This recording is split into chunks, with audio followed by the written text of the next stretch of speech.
लड़की के लिए उसका मायका दुनिया की सबसे खूबसूरत जगह होती है, पर जिया के लिए ऐसा बिल्कुल भी नहीं था। वो महज 10 साल की थी जब उसकी माँ की मौत हो गई और उसके पिता ने दूसरी शादी कर ली। उसी से उन्हें दूसरा बेटा भी हुआ। पर इन सब में जिया ने अपना बचपन ठीक से एंजॉय ही नहीं किया। उसकी दूसरी माँ का ध्यान कभी जिया पर गया ही नहीं। वो तो बस हमेशा जिया से काम निकलवाने में लगी रहती थी। जिया, जिया कहाँ रह गई? हाँ माँ, छत पर कपड़े डाल रही हूँ, अभी आई। कहिए माँ, आपने मुझे बुलाया? हाँ, आज ना राजा का हलवा खाने का मन है, तो तुम बना देना, ठीक है? माँ, आप जानती है ना, मैं स्कूल में बच्चों को पढ़ाने जाती हूँ और अब तो उनकी परीक्षाएं भी आ रही हैं। मुझे उन पर ध्यान देना होगा माँ। हाँ हाँ, सब जानती हूँ मैं, बड़ी मास्टरनी बनी फिरती है। मैंने कहा ना, राजा का हलवा खाने का मन है। अपने भाई के लिए इतना नहीं कर सकती? पहले हलवा बना देना, बाद में चली जाना। ठीक है, मैंने खाना तो बना दिया है, हलवा बनाकर तुरंत चली जाऊंगी। और सुन, स्कूल से जैसे पगार मिले सीधा यहाँ लेकर आना। हाँ, कोई जरूरत नहीं है फालतू के खर्चे करने की। शर्मा, आज तक मैंने अपनी पगार का एक पैसा भी खर्च नहीं किया माँ। आप क्यों हर बार यही बात कहती रहती हैं?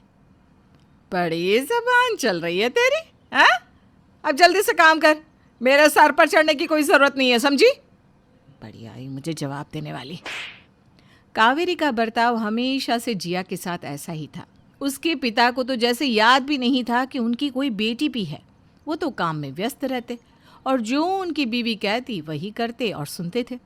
बस एक ही जगह थी जहाँ जिया को थोड़ा सुकून मिल पाता था, और वो था जहाँ वो बच्चों को पढ़ाती थी। सारे बच्चे भी जिया को बहुत पसंद करते थे। Good morning ma'am. Good morning Chintu. आज पेरेंट्स मीटिंग है ना, तुम अकेले आए हो? कोई नहीं आया तुम्हारे साथ?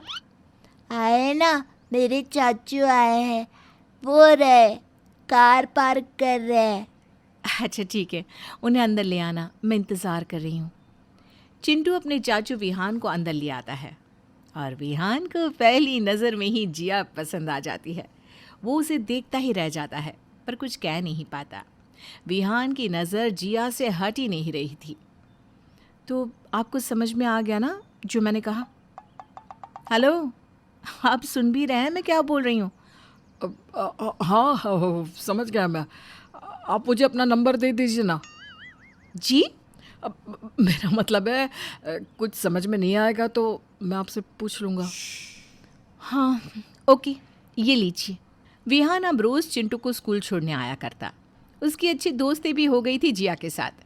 जिया को भी विहान में एक अच्छा दोस्त नज़र आने लगा था, पर उसके घर के हालात तो वैसे के वैसे ही थे उसके लिए। आजकल बड़ा मोबाइल चला रही है तू, हाँ? कहीं कोई चक्कर वक्कर तो नहीं है ना तेरा?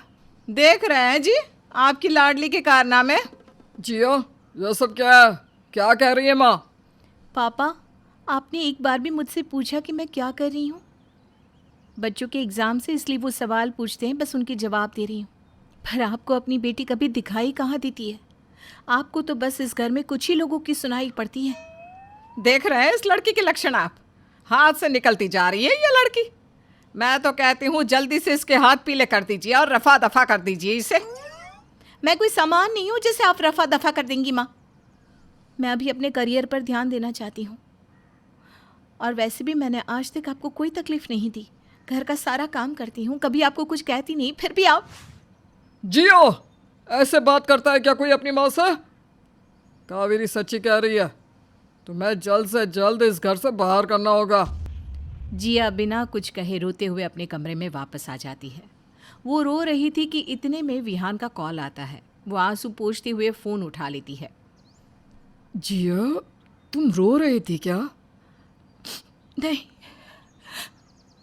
वो बस ऐसे ही। क्या हुआ जिया, मुझे बताओ, मैं तुम्हें ऐसे नहीं देख सकता। मेरे मम्मी पापा मेरी शादी करवा देना चाहते हैं। उनके लिए तो मैं कभी थी ही नहीं। अब वो मुझे इस घर में भी नहीं देखना चाहते। माँ के जाने के बाद मेरा अपना कोई भी नहीं विहान, और अब ये लोग मेरा करियर भी मुझसे छीन रहे हैं। तुम प्लीज़ परेशान मत हो। अब क्या तुम कल मुझसे मिल सकती हो? प्लीज़ जिया। ठीक है, कल हम स्कूल के बाद मिलते हैं। दूसरे दिन विहान जिया से मिलने आता है और अपने दिल की बात कहता है। पर विहान, ये कैसे हो सकता है? मुझे तो तुमसे पहली नज़र में ही प्यार हो गया था, बस तुम्हें बता नहीं पा रहा था। मेरे माता पिता कभी नहीं मानेंगे इस रिश्ते के लिए। वो तो मेरी शादी अपने दोस्त के एक शराबी बेटे से करवाना चाहते हैं, जिसके बाद उनका वो दोस्त उन्हें अपने व्यापार में शामिल कर ले। तुम बस हाँ कह दो, बाकी मुझ पर छोड़ दो। पहले हम तुम्हारे घर चलते हैं तुम्हारे माता पिता से बात करने। जिया विहान को अपने माता पिता से मिलवाने ले आती है, पर जैसा उसे डर था वैसा ही होता है। वो दोनों जिया को आशीर्वाद देने के बजाय बहुत खरी खोटी सुनाते हैं। आप लोग एक बार तो मेरी खुशी के लिए कुछ कर दीजिए। बचपन से मैंने आपसे कभी कुछ नहीं मांगा। अगर तू इस लड़के के साथ गई ना तो वापस इस घर में आने की ज़रूरत नहीं, समझी? चलो जिया, अब मैं तुम्हें इस घर में रहने नहीं दे सकता। विहान जिया को कार में बिठा देता है और दोनों उसके घर जाने लगते हैं। विहान, मुझे नहीं लगता तुम्हारे माता पिता और भाई भाभी मुझे अपनाएंगे। मेरी किस्मत में किसी का प्यार नहीं। तुम मुझ पर भरोसा रखो, मैं सब कुछ ठीक कर दूंगा। विहान और जिया घर पहुंचते हैं तो वहाँ पूरे घर में अंधेरा होता है। अरे, यहाँ इतना अंधेरा क्यों है? जैसे ही जिया और विहान अंदर की ओर आते हैं, लाइट जल जाती है और सब लोग उन पर फूल फेंकते हैं। वहाँ एक सुंदर सा मंडप सजा हुआ होता है और विहान की भाभी एक सुंदर लाल जोड़ा हाथ में लेकर आती है और जिया से कहती है, तो देवरानी तैयार हो जाइए अपनी शादी के लिए। विहान, ये सब कैसे?